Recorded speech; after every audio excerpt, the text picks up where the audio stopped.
Dominaria United, Magic's 93rd expansion, releases September 9th. Here are my top 5 most powerful cards for Cube. Honorable mentions. The phasing of Zolfir provides a unique effect for the first time in the blue color pie.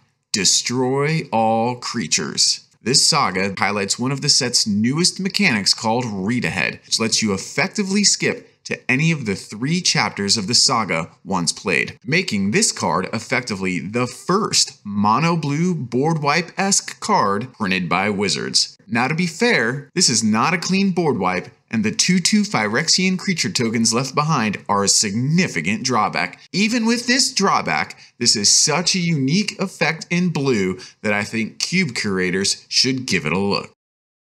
Threats Undetected.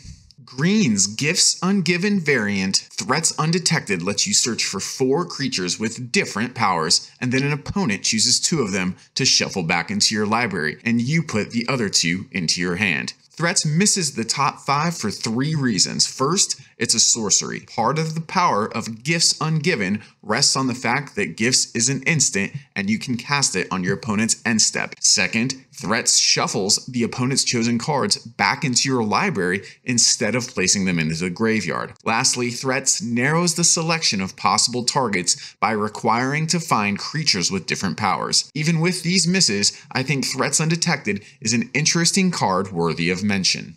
Wishing for the mana reduction effect offered by Baral, Chief of Compliance, but on an evasive beater, Haughty Djinn grants your wish. This Djinn feels at home in both mono-blue tempo-oriented strategies or blue-red spell strategies. The Djinn also plays nicely with Streets of New Capenna's greatest legal, the Ledger Shredder, due to Ledger Shredder's connive ability, putting cards in the graveyard. I see these 2 creatures being signpost cards in cubes, looking to curate more of an active rather than passive blue gameplay. Unfortunately, the Djinn does not play nicely with one of blue's other recent powerful creatures, Murktide Regent. Cube curators will need to choose between supporting either the Djinn or the Dragon. However, if you're looking to hone a more aggressive blue strategy and turn creatures sideways, then Haughty Djinn is worth consideration.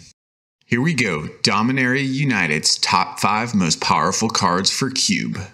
Number 5. Aether Channeler is a Man-O-War variant, turn to 11. Instead of only returning creatures like the jellyfish, Channeler is a Swiss Army knife of utility, either creating a 1/1 flying bird token, returning any non-land permanent, or drawing a card. At 3 mana, you get what you pay for, as Channeler offers just enough value to be worth inclusion in your opening 40. However, paired with blink and recursion effects commonly found in white-blue combinations, looking at you, Flickerwisp, Restoration Angel, and Ephemerate, Aether Channeler's potential value skyrockets. Blue players may find the lack of flash on this creature frustrating, forcing decisions on whether to play the Channeler or hold up other counter magic. As such, Channeler just cracks the top 5 list. Number 4. Evolved Sleeper is an aggressive Figure of Destiny style variant level up creature, offering a nice new toy for cubes that curate the black aggressive archetype. While not as immediately powerful as a card like Knight of the Ebon Legion, the Sleeper also slowly accrues value through its last level up mode of +1/+1 counters and card draw. This last level up mode of Evolved Sleeper can be activated any number of times, meaning a player can continually add +1/+1 counters and draw cards as a mana sink. My only wish is that this card also had hybrid mana costs like the figure. Number 3. Terra Sunder. This is the little Golgari kicker card that could. On the unkicked part of this instant rides Magic's 2nd ever artifact and enchantment exile effect in green. Terra Sunder offers permanent answers to some very troublesome artifacts and enchantments. Does Goblin Welder and Emery looping broken artifacts got you down? Just exile their juicy target and be done with it. Terra Sunder also highlights the returning kicker ability. A kicked Terra Sunder lets you exile any non-land permanent at instant speed. This is Golgari's first exile permanent effect, an effect that has historically been limited to Orzhov. For cube curators looking to add a robust answer anything card to their Golgari sections, this card is a must test. Number 2.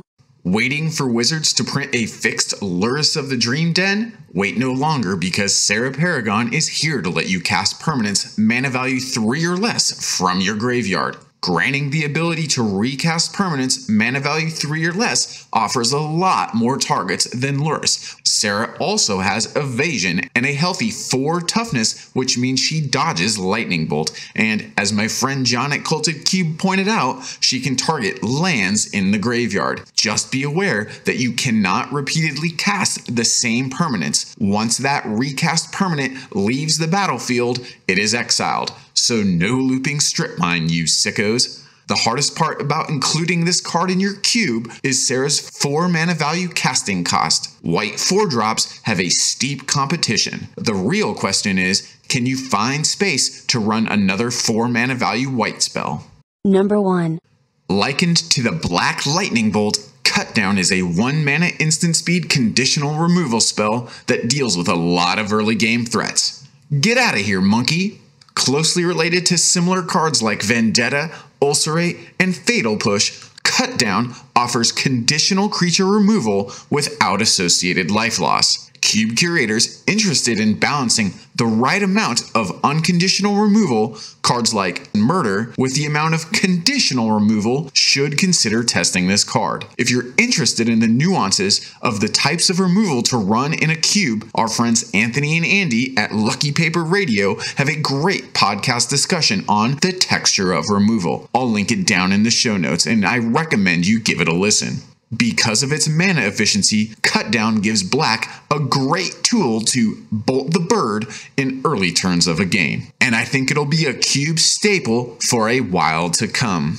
These were my Dominaria United top 5 most powerful cards for Cube. What are your thoughts on these cards or some of the other cards in the set? Let me know down in the comments. Thanks for hanging. Thanks for chilling with me here. Don't touch that dial and let's keep cubing.